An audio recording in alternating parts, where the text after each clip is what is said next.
everybody. Eric and Jim here, and we're going to be talking to you today about Avatar. Avatar is the story of Jake Sully, a paralyzed former Marine who finds himself thrust into hostilities on an alien planet filled with exotic life forms. As an avatar, a human mind in an alien body, he finds himself torn between two worlds in a desperate fight for his own survival and that of the indigenous people, the Na'vi.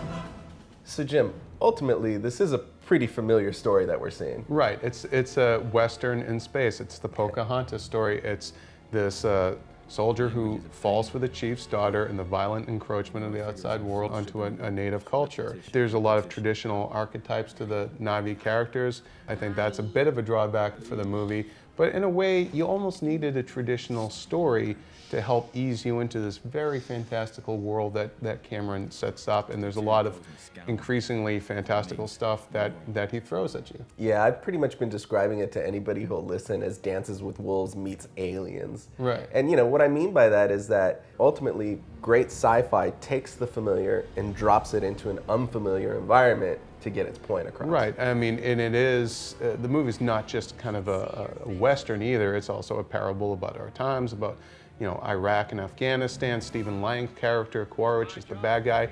He essentially runs a Blackwater in space. So there's a lot that's speaking about our world today as well.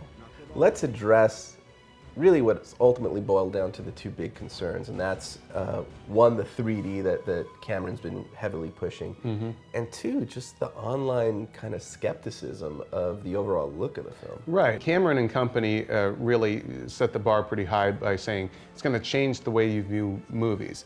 It's not going to do that, but you know, I was a big skeptic about the project, a very big skeptic. I had seen a lot of stuff that the public hadn't seen. Nothing had ever pulled me in, but all that stuff was taken out of context. Once you actually watch the movie, Cameron does a masterful job of pulling you into this world, establishing everything, and dispelling your disbelief, and he turned it around. I loved the movie, I really did. Yeah, I think what's important here is that we point out that it's not cheap, jump out at you 3D. Yeah, no boo moments. Exactly. It's more about immersing you in an environment so that you feel the leaves hitting you. Yeah. And, you know. And it's great in the action sequence and everything else. I mean, it's the only way you can really see this movie. Exactly. So Jim, as the IGN editor providing the official review for the film, why don't you give us your star rating and your final thoughts? I loved it. I'm going to give it 4.5 out of 5 stars. It's a great cinematic experience. Cameron pulled it off. Why not 5 stars?